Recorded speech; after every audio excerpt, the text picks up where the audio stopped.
స్పర్శ తగిలితేనే అద్భుతాలు జరిగాయి కదా. వస్త్రపు చెంగు తగిలితే దీర్ఘకాల వ్యాధులు నివారించబడ్డాయి కదా. హస్తము చాపితే పాడి మీద ఉన్నవాడు లేచాడు కదా. మరి కన్నీరు విడవాల్సిన స్థితి ఏమిటి? ఆ ప్రేమ ఆయన హృదయాంతరంగములో ఉప్పొంగుచున్నది గనుక ఆ ప్రేమను చూసి ఒక్కసారి కన్నీరు విడిచి, లాజరు బయటికి రా, సజీవుడై తిరిగి వచ్చాడు.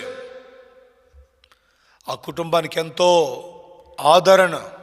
అరే, నా బాధలో బాధ నొందే ఒక వ్యక్తి ఉన్నాడే, నా సంతోషములో పాలు పొందే వ్యక్తి ఒకడున్నాడే అనే గొప్ప ధైర్యము, ఆదరణ.